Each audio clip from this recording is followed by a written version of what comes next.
سے وہ پس منظر میں موجود ہے، لیکن چونکہ یہاں پر مصحف کے اندر یہاں سے آغاز کیا جا رہا ہے، لہذا اس کا خلاصہ جو ہے لب لباب یہ ایک رکوع میں، اور قرآن کے فلسفے کا اور اس کے بعض نہایت ہی اہم جو موضوعات ہیں اور مسائل ہیں ان کا ذکر پھر چوتھے رکوع میں۔ ابھی ہم تیسرا رکوع پڑھ رہے ہیں۔ یا ایھا الناس اعبدوا ربکم الذی خلقکم والذین من قبلکم لعلکم تتقون۔ اے لوگو، بندگی اختیار کرو اپنے اس رب کی، اپنے اس مالک کی جس نے تمہیں پیدا کیا، اور نہ صرف تم کو پیدا کیا، تم سے پہلے جتنے لوگ گزرے انہیں بھی پیدا کیا تاکہ تم بچ سکو۔ یہ قرآن کی دعوت کا خلاصہ ہے، اور یہ نوٹ کر لیجئے یہ تمام انبیاء اور رسل کی دعوت یہی تھی۔ اب جب پڑھیں گے سورہ اعراف پڑھیں گے، سورہ شعراء پڑھیں گے، ایک ایک کا نام لے کر ان اعبدوا اللہ واطیعون، ہر رسول کی دعوت یہ تھی اللہ کی بندگی کرو، میری اطاعت کرو۔ یا قوم اعبدوا اللہ ما لکم من الہ غیرہ، اے میری قوم کے لوگوں اللہ کی بندگی کرو، تمہارا کوئی الہ اور معبود اس کے سوا نہیں ہے۔ پھر حضور قرآن یہی عبادت رب انسان کی تخلیق کی غایت ہے، وما خلقت الجن والانس الا لیعبدون، ہم نے جنوں اور انسانوں کو پیدا ہی صرف اس لیے کیا ہے کہ ہماری بندگی کریں۔ لیکن یہاں ایک فرق بہت بڑا ہے، تمام رسولوں کی دعوت یہی ہے، محمد الرسول اللہ کی بھی یہی ہے، لیکن بڑا فرق کیا ہے؟ باقی تمام رسولوں کی دعوت آپ کو ملے گی یا قوم، اے میری قوم کے لوگوں، یہاں ہے یا ایھا الناس، اے بنی آدم، اے بنی نوع انسان۔ معلوم ہوا کہ تمام رسول حضور سے پہلے صرف اپنی اپنی قوموں کی طرف آئے ہیں۔ پہلے اور آخری اور کامل رسول ہیں اللہ کے محمد صلی اللہ علیہ وسلم، جن کی دعوت آفاقی ہے۔ یا ایھا الناس، یا قوم نہیں، یا ایھا الناس اعبدوا ربکم الذی خلقکم والذین من قبلکم۔ اس میں دلیل بھی آ گئی کہ عام طور پر لوگ جو ہے غلط راستے پر اس دلیل سے جمے رہتے ہیں کہ ہمارے آباء و اجداد کا راستہ یہی تھا۔ تو بھائی جیسے تم مخلوق ہو ایسے وہ بھی تو مخلوق تھے، جیسے تم خطا کر سکتے ہو وہ بھی تو خطا کر سکتے تھے۔ لہذا یہ نہ دیکھو کہ آباء و اجداد کا راستہ کیا تھا، دیکھو یہ کہ حق کیا ہے، لعلکم تتقون، تاکہ تم بچ جاؤ، دنیا میں افراط و تفریط کے دھکوں سے بچ جاؤ گے، آخرت میں اللہ کے عذاب سے بچ جاؤ گے۔ ان دونوں سے اگر بچنا ہے تو اللہ کی بندگی کی روش اختیار کرو۔ اچھا، کس رب کی؟ الذی جعل لکم الارض فراشا والسماء بناء، جس نے تمہارے لیے زمین کو فرش بنا دیا اور آسمان کو چھت بنا دیا۔ وانزل من السماء ماء، اور آسمان سے پانی برسایا۔ فاخرج بہ من الثمرات رزقا لکم، اور پھر اس پانی کے ذریعے سے زمین سے میووں کی شکل میں، پیداوار کی شکل میں تمہارے لیے رزق اگایا۔ فلا تجعلوا للہ اندادا وانتم تعلمون، تو ہرگز نہ اللہ کا مد مقابل کسی کو ٹھہراؤ جانتے بوجھتے۔ وانتم تعلمون کا ایک مطلب یہ بھی ہے کہ تم بھی مانتے ہو کہ اس کائنات کا خالق اللہ کے سوا کوئی نہیں۔ اہل عرب بھی مانتے تھے، جو ان کے دیوی دیوتا تھے وہ سمجھتے تھے کہ یہ اللہ کے اوتار ہیں، یا اللہ کے ہاں بہت یہ پسندیدہ ہیں، اللہ کے محبوب ہیں، اس کے اولیاء ہیں، اس کی بیٹیاں ہیں، لہذا یہ شفاعت کریں گے تو ہمارا بیڑا پار ہو جائے گا۔ ورنہ خالق وہ مانتے تھے اللہ ایک ہی ہے۔ جب تم یہ مانتے ہو کائنات کا خالق ایک، مدبر ایک، تو اب کسی کو اس کا مد مقابل نہ بناؤ۔ انداد ند کی جمع ہے، لا ضد لہ ولا ند لہ، اللہ کا کوئی مد مقابل نہیں۔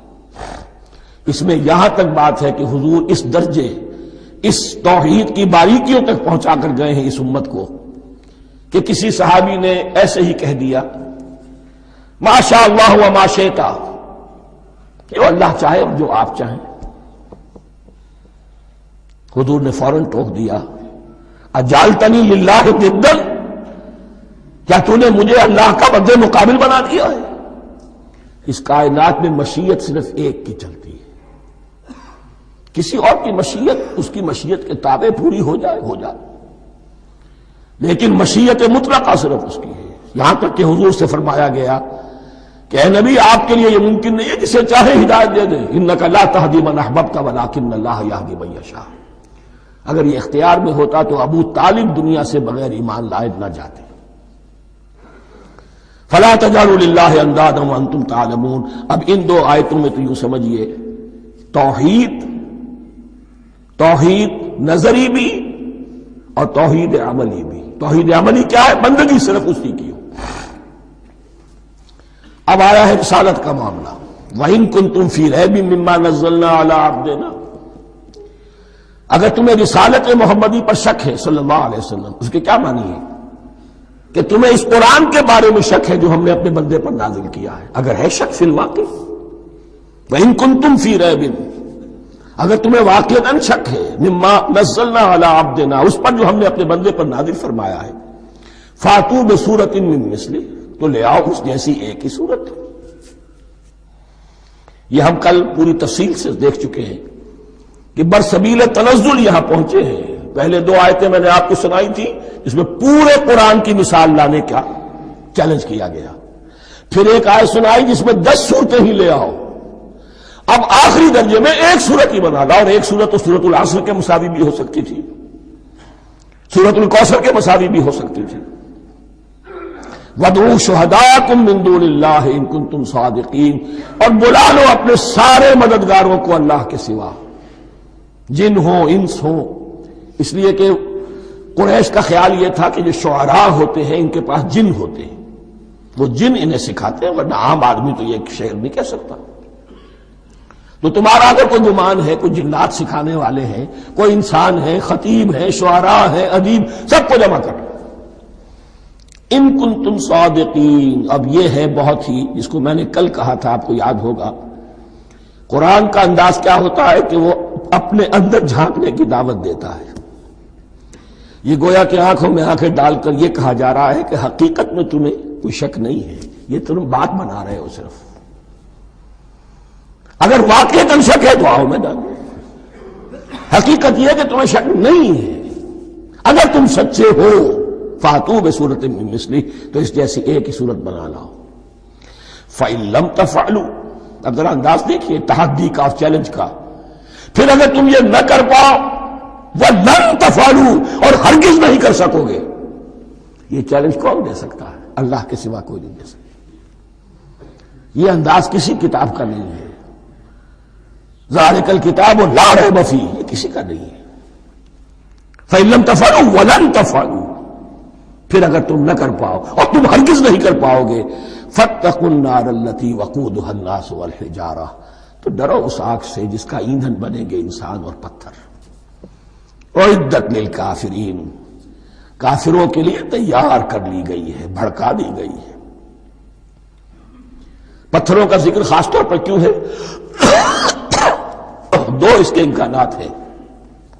آپ کو معلوم ہے کہ وہ جو پتھر کا کوئلہ ہوتا ہے اس کی آگ بڑی سخت ہوتی تھی، عام جو ہمارا یہ لکڑی کا کوئلہ ہوتا ہے اس کے مقابلے میں، اور دوسرے یہ بھی کہ چونکہ انہوں نے جو معبود تراش رکھے تھے وہ پتھر کے ہوتے تھے، تمہارے ساتھ ہی تمہارے ان معبودوں کو بھی جھونکا جائے گا، وہ بھی جلیں گے، تاکہ تمہاری حسرت کے اندر اضافہ ہو۔